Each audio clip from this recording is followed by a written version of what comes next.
好啦，咁而家依度咧就基本上咧都拆咗90%噶啦，係啦。咁啊，呢個就廁所啦。咁啊，牆身嘅瓦仔咧都大部分咧都打晒噶啦，係啦。咁啊，仲剩翻啲咩咧？仲剩翻咧煤氣爐呢個位置啦，同埋煤氣喉呢個位置，咁就唔處理住。咁啊，拆咗煤氣喉、煤氣爐先搞啦，呢度就係啦。同埋呢一度咧個馬桶個位置咧，就盡量都撩清咗噶啦。不過依埲牆咧就連住咧個馬桶啦，嗰條排糞喉啦，同埋條鹹水喉嘅。咁啊，依啲咧就一次過先處理啦，就等個水喉師傅嚟到改喉嘅時候係啦。如果唔係貿然處理咧，咁啊爆咗條喉咧就好麻煩噶啦，係啦。咁啊浸得好癲噶啦，係啦。咁啊依度啦，門框啊啲咧全部都甩晒噶啦，係啦，係啦。係啦，咁啊，跟住就廚房啦。廚房咧就亦都係咧，已經係完成咗90%噶啦。係啦，咁都係仲爭啲咩咧？就仲爭咧，係啦，依度咧就係個去水喉嘅位置啦。係啦，依度咧就仲未撩清嘅，係啦，因為驚唔小心篤穿咗之後咧，就整塞咗入去。係啦，咁啊之後先再處理，同埋佢條內水喺度嘅，係啦。咁啊，同埋呢啲就煤氣錶啦，後面嘅位置啦，咁啊，同埋好多雜仔都擺晒喺度嘅，所以呢度咧就未喐佢住，係啦。咁啊，今日咧就呢度就唔可以開炮打嘢嘅，係啦，所以咧就有咩搞咧，就嚟到咧一朝早咧就上咗啲英泥沙料啦，係啦，英泥啦，同埋啲沙咧都上晒嚟噶啦，跟住咧就同埋咧上埋個防水西卡嘅300，係啦。咁之後咧，同埋一啱牛奶水。咁今日要做嘅嘢咧，暫時咧就游一浸咧普通嘅防水先，係啦，即係就牛奶水加英泥沙，咁游一游佢先，咁有輕微嘅防水功效先，係啦。之後咧等當好個底咧，先會再游翻西卡嘅，係啦。咁啊，而家就唔游西卡住，因為之後咧呢度就可能要拆要改，咁所以如果你而家游個西卡咧，又拆又改咁嘅話，咁就破壞咗個防水嘅啦，係啦。咁所以咧就而家就游咗牛奶水先，係啦，做個底先。咁之後咧要拆要改，之後再做好晒咧，先再游個西卡300，係啦。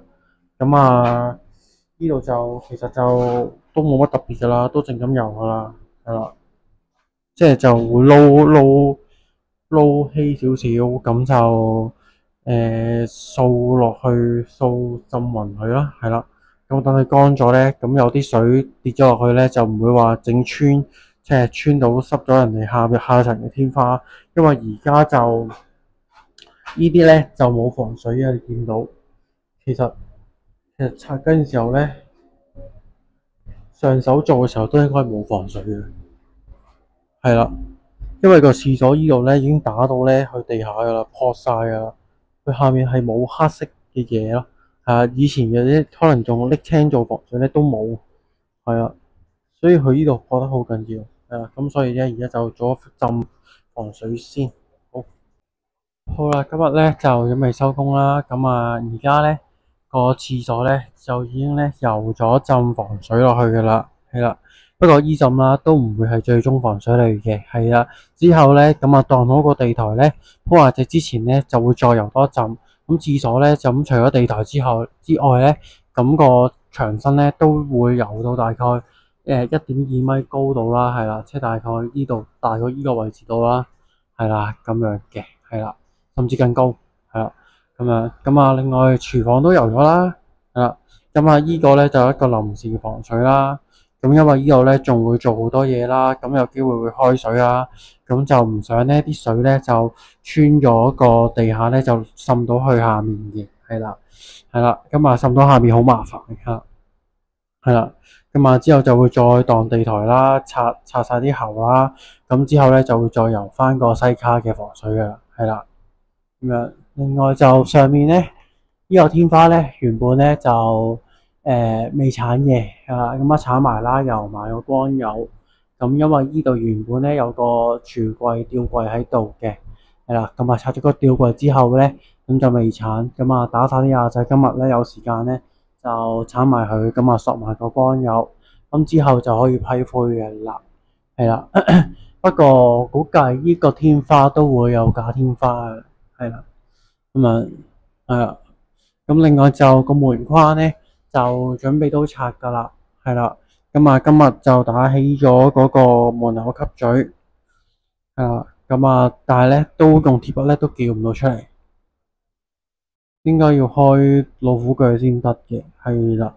咁啊但係咧今日咧就由於唔嘈得啦，同埋如果要拆個門框咧，因為佢太貼一個門嘅，所以一定要開門拆。